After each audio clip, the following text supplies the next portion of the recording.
ओम शांति। प्यारे मीठे भाइयों बहनों, गुड मॉर्निंग। आज के वीडियो में आपका बहुत बहुत स्वागत है। अब ठंड का समय आ गया है तो अपने आप ड्रेसेस निकल गए हैं। जो गर्म ड्रेस है हमारे स्कूल में स्वेटर चलने लग गए, सॉक्स, टोपी, स्कार्फ। तो आइए देखते हैं आज के वीडियो में बाबा ने हम बच्चों के लिए क्या गिफ्ट दिया है। बाबा ने हम बच्चों को क्या चिट्ठी लिखी है, कौन सा पत्र लिखे हैं बाबा, पत्र में क्या क्या लिखे हैं, देखिए हमारे लिए क्या है। तो कल की वीडियो के दो शब्द थे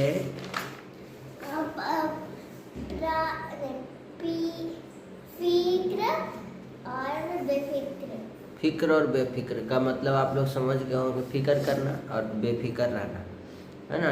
भय और निर्भय, है ना। फिक्र है, बहुत चिंता है, टेंशन में है।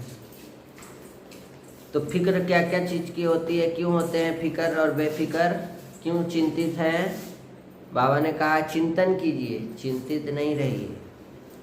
तो फिक्र बहुत चीज़ों से आती है, विकार के कारण, है ना, अपवित्रता के कारण, श्रीमत का उल्लंघन हो रहा है उसके कारण, डर, भय, चिंता, परेशानी, दुख सब आते हैं। भविष्य की चिंता है, अभी की चिंता है, कौन देगा, कहाँ से आएगा। कल बाबा ने कहा ना ये सब गीत नहीं गाना है। और बेफिक्र कौन रहते हैं, बाबा हम बच्चों को आके बेफिक्र बनाते हैं। जो निर्विकारी, पवित्र है, श्रीमत का 100% पालन है, अचल अडोल है। बाबा हम बच्चों को आकर के सबसे पहला ज्ञान देते हैं, देही अभिमानी भव, अपने को आत्मा समझो। ये है सबसे बड़ा बेफिक्र रहने का कारण। नष्टो मोह स्थिति जो है, अपनी स्थिति सोल कॉन्शियस रखना, ये है सबसे बड़ा कारण जिससे एक आत्मा बेफिक्र रह सकती है। तो कल की मुरली में बाबा ने हम बच्चों को कहा कि बच्चों का 3 चीज़ बहुत दिक्कत करता है, वो है चंचल मन, भटकती बुद्धि और पुराना संस्कार। तो हमको श्रेष्ठ सम्मान के फकुर में रहना है। संभव को भी क्या बना देते हैं, असंभव भी संभव बन जाता है श्रेष्ठ सम्मान में अगर जब रहते हो। तो श्रेष्ठ सम्मानधारी बनना है। आप सब पूर्वज और पूज्य आत्मा हो। अशरीरी और विदेहीपन की स्थिति का अभ्यास भी करना है। पाना था जो, हाँ, ये स्थिति है, सदा साक्षी दृष्टा। और बाबा के जैसा सबको दुआ देना है और दुआ लेना भी है। कल की मुरली का ये। और आज है 3 नवंबर 2025, प्रथम मुरली ओम शांति, बाप दादा मधुबन। आज देखो बाबा क्या बोले हैं। आज बाबा बोले, मीठे बच्चे, बाप आए हैं वाइसलेस दुनिया बनाने, तुम्हारे कैरेक्टर सुधारने। तुम भाई भाई हो तो तुम्हारी दृष्टि बहुत शुद्ध होनी चाहिए। सब आत्मा है और सब हमारा भाई है, कोई दुश्मन नहीं है। क्या होता है, किसी से कट्टिस रह जाती, किसी से दोस्त हो जाती, फिर किसी से कट्टिस हो जाती, किसी से दोस्त हो जाती है। तो किससे किससे क्लास में दोस्त है और किससे किससे कट्टिस है। हम तो अपने से कट्टिस है। बोलो, हम अपने से कट्टिस नहीं। किससे किससे दोस्त है, किससे किससे कट्टिस है। हम तो दोस्त हैं। और कट्टिस किससे है, किसी से कट्टिस नहीं है ना। अपराजिता से कट्टिस हो गई। तुम्हारी दृष्टि बहुत शुद्ध होनी चाहिए, तुम्हारा कैरेक्टर सुधारने बाप आए हैं। तुम बच्चे बेफिक्र बादशाह हो तो फिर तुम्हें एक मूल फिक्रात अवश्य होनी चाहिए। कौन सी, हम पतित से पावन कैसे बने। अब मान लो गई, जा रही है रोड में, गिर गई कचड़ा में, गोबर लग गया पूरा, मुंह में गोबर, पैर, ड्रेस गंदा हो गया, सारा जूता गंदा हो गया, तो क्या वैसे ही स्कूल चल जाएगी। नहीं दिख रहा है इधर, वैसे स्थिति में स्कूल चल जाएगी। नहीं। क्या करेगी, क्लीन कपड़ा पहन के जाएगी। तो वही बाबा बोले कि तुमको तुम्हारा आत्मा भी जो है ना ऊपर से नीचे आते आते क्या हो गया है, पूरा ऐसे मैला कुचैला कचरा जंग लग गया, ये वो बहुत कुछ हो गया है आत्मा में, काला हो गया है एकदम। तो उसको बाबा क्या करने आए हैं, पतित से पावन कैसे बने ये फिक्रात होनी चाहिए। गंदा आत्मा लेके घूमते रहेंगे चारों तरफ, तो ये मूल फिक्रात है। ऐसा ना हो बाप का बनकर फिर बाप के आगे सजाएं खानी पड़े, सजा खाना पड़ेगा, दुख होगा ना। गंदा आत्मा लेके घूमेगी चारों तरफ तो दुखी होगा ना। सजाओं से छूटने की फिक्रात रहे, नहीं तो उस समय बहुत लज्जा आएगी। तुम कचरा गोबर लगा हुआ ड्रेस पहन के स्कूल जाएगी तो लज्जा आएगी कि नहीं? नहीं आएगी। सब कोई देखेगा तो क्या बोलेगा, लज्जा आएगा कि नहीं? तुम बेपरवाह बादशाह हो। कौन हो? सबको बाप का परिचय देना है, और कोई समझता है बेहद का मालिक बनता, नहीं समझता है तो उसकी तकदीर। तुम्हें परवाह नहीं, तुमको सबको बाबा का परिचय देना है। इनविटेशन दो कि आप ब्रह्मा कुमारी सेंटर पर आइए, मेडिटेशन सीखिए। हम लोग रोज पॉजिटिव थिंकिंग क्लास करते हैं। सब फ्रेंड्स को बताना है, सबको बताओ। कौन जानता है किसका क्या प्रॉब्लम है, उसका प्रॉब्लम का सॉल्यूशन निकल जाए तुम्हारे मेडिटेशन क्लास में आने से, क्योंकि यहाँ तो राजयोग है, हर चीज़ का सॉल्यूशन है। बाबा ने कहा बच्चे तो बहुत प्रेम से बैठकर रूहानी बाप को याद करना है। बाबा से प्यार से, बाबा को साथ खाओ खिलाओ, यह है प्यार। खा रही है, बाबा को भी खिलाओ, भोग लगा के खाओ। याद में प्रेम के आंसू आ जाए तो वह आंसू विजय माला का दाना बन जाए। बाबा की याद में प्रेम के आंसू आ जाने चाहिए, ऐसा बाबा को याद करना है। इतना प्यार है बाबा से, अपना समय भविष्य प्रारब्ध बनाने में सफल करना है। जैसा पढ़ेगी लिखेगी वैसा बनेगी। अंतर्मुखी होना है। जैसे कछुआ कैसे अंतर्मुखी रहता है, अंदर में मुंह कर लेता है, वैसे अंतर्मुखी बनके सबको अल्प का परिचय, बाबा का परिचय देना है। ज़्यादा तिक तिक नहीं करो, एक ही फुरना रहे बस। ऐसा कोई कर्तव्य ना हो जिसकी सजा खानी पड़े। मतलब सुबह से रात तक बाबा की याद में रहना है प्रेम से। ऐसा कोई काम नहीं करना है गलत चाल चलन जिससे सजा खाना पड़े। धर्मराज डंडा लेके खड़ा रहे, आओ तुम ये गलत काम, तुम उसको मारा था ना, आओ तुमको अब सजा मिलेगा। तुम उसको पिटाई किया था, तुम उसका वो छीन लिया था, गलत काम किया था। तो ऐसा कोई गलत काम नहीं करना, ठीक। रूहानी यात्री हूँ। कौन हूँ? इस स्मृति से सदा उपराम न्यारे और निर्मोही भव। रूहानी यात्री सदा याद की यात्रा में आगे बढ़ते रहते हैं। यह यात्रा सदा ही सुखदायी है। जो रूहानी यात्रा में तत्पर रहते हैं उन्हें दूसरी कोई यात्रा करने की आवश्यकता नहीं। इस यात्रा में सब यात्राएं समाई हुई हैं। मन व तन से भटकना बंद हो जाता है। तो सदा यही स्मृति रहे कि हम रूहानी यात्री हैं। यात्री का किसी में भी मोह नहीं होता। जिसका जब स्टेशन आएगा क्या होगा, उतर जाएगा। मान लो जा रही है दिल्ली, गया में जिसको उतरना है वो तो उतरेगा ना, बोलेगा ना हम जा रहे हैं, मेरा घर आ गया। अब टोटो से आ रही है, कोई फ्रेंड का घर वहीं पे है बीचे में, तो उतरेगी ना कि तेरा घर तक आएगी,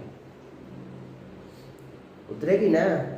तो उसके लिए क्या रोएगी क्या, अरे उतर रही है, रोना चालू नहीं ना। मोह नहीं होता है, रूहानी यात्री है, उसमें सहज ही उपराम न्यारे और निर्मोही बनने का वरदान मिल जाता है। स्लोगन है सदा वाह बाबा, वाह तकदीर, वाह मीठा परिवार। यही गीत गाते रहो। बोलो सदा वाह बाबा, जोर से बोलो वाह बाबा, इधर आके बोलो वाह बाबा, वाह तकदीर, वाह तकदीर, वाह मीठा परिवार। वाह मीठा परिवार। ये गीत गाते रहो। मीठा परिवार, जो नया परिवार मिला है बाबा का हम बच्चों को, अलौकिक परिवार, ये है बहुत मीठा परिवार है। क्योंकि सब मीठा है। कोई गुस्सा करता है, सब तो गुस्सा छोड़ दिया ना। और सब कितना शुद्ध सात्विक है, क्या तकदीर है हम लोग का। वाह बाबा तो वाह वाह बाबा है ही, बच्चे भी वाह वाह है। अव्यक्त इशारे आज बाबा शरीरी और विदेही स्थिति में देखो बाबा क्या बोले। जैसे बाप को सर्व स्वरूपों से सर्व संबंधों से जानना आवश्यक है, ऐसे ही बाप द्वारा स्वयं को भी जानना आवश्यक है। अपने आप को जानो, मैं कौन हूँ, मैं आत्मा हूँ, मेरा कौन है, मेरा बाबा है। जानना और मानना, मैं जो हूँ जैसा हूँ ऐसे मानकर चलेंगे तो देह में विदेही, व्यक्त में होते हुए अव्यक्त, चलते फिरते फरिश्ता व कर्म करते हुए कर्मातीत स्थिति बन जाएगी। जो आप है वो याद रखो, मैं आत्मा हूँ, फरिश्ता हूँ। ठीक है, तो आज की मुंडी से 2 शब्द उठा लीजिए आप। अंतर्मुखी, बाहरमुखी, कछुआ बनना है आज। और बाबा का परिचय, मैं उपराम, न्यारा और निर्मोही आत्मा हूँ। मैं उपराम, न्यारा और निर्मोही आत्मा हूँ। ये होमवर्क भी बनाइए कल का। मैं सदा समर्थ आत्मा हूँ। चलिए आज की कहानी में क्या है देखिए, संस्कार की जड़ें।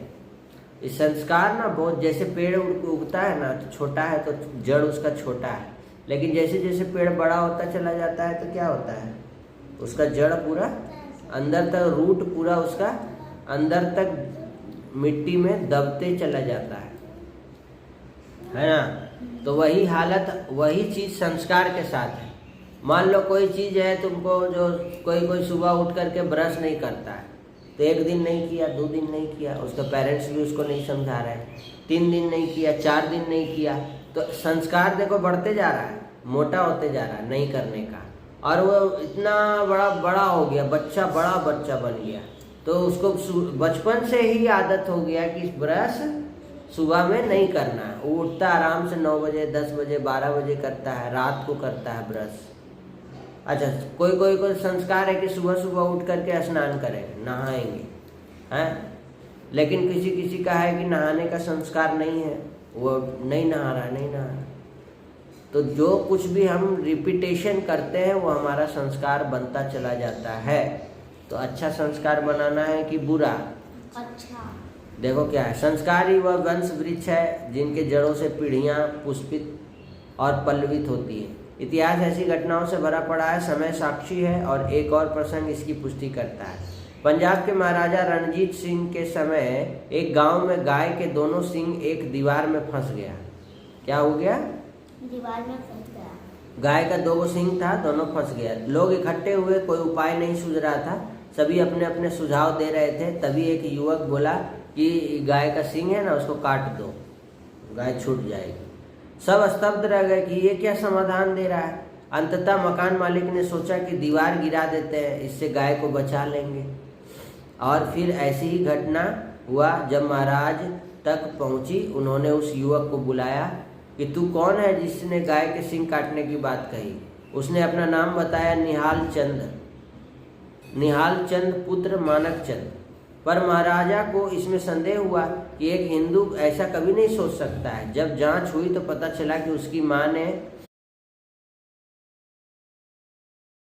युवक उसका पुत्र था। राजा ने कहा कि अब समझ में आया, जिसके संस्कार की जड़ें इस मिट्टी में नहीं, उसकी सोच भी ऐसी ही होगी। घटना एक ही सत्य का उद्घोष करती है, संस्कार रक्त में नहीं विचार में प्रभावित होते हैं।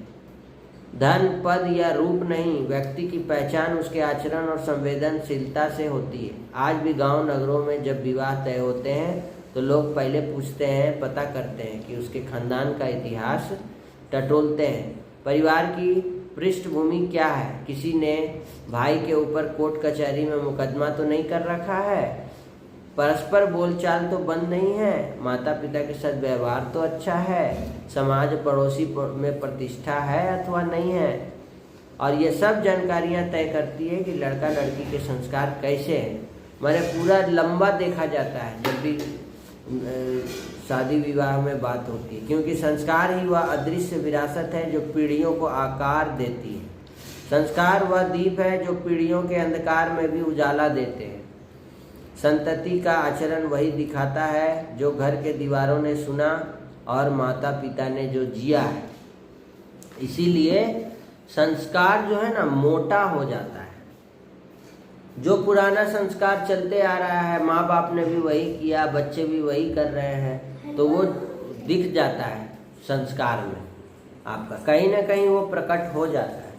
तो इस कहानी से क्या सीख मिला हमको? बाबा आए हैं हमारे संस्कारों को क्या करने? सुलझाने। संस्कार पूरा उलझ गया है, उल्टा पुल्टा संस्कार आत्मा में आ गया है, तो उसको बाबा आए हैं ठीक करने। तो रोज पॉजिटिव थिंकिंग क्लास करेंगे, मुरली क्लास करेंगे, तो संस्कार क्या होगा? ठीक होता जाएगा, एकदम सुलझ जाएगा। सुबह से लेकर रात तक जो भी है बाबा की दिनचर्या बताई हुई है, उसी अनुसार आपको हम लोग को जिंदगी जीना है। समझ में आया? तो आज की कहानी में आपको क्या सीख मिला कमेंट करके ज़रूर बताइए, और फिर से मिलते हैं नए वीडियो में। ओम शांति, धन्यवाद, थैंक यू। सबका भला हो, सब शांत रहे, सुखी रहे, निरोगी रहे।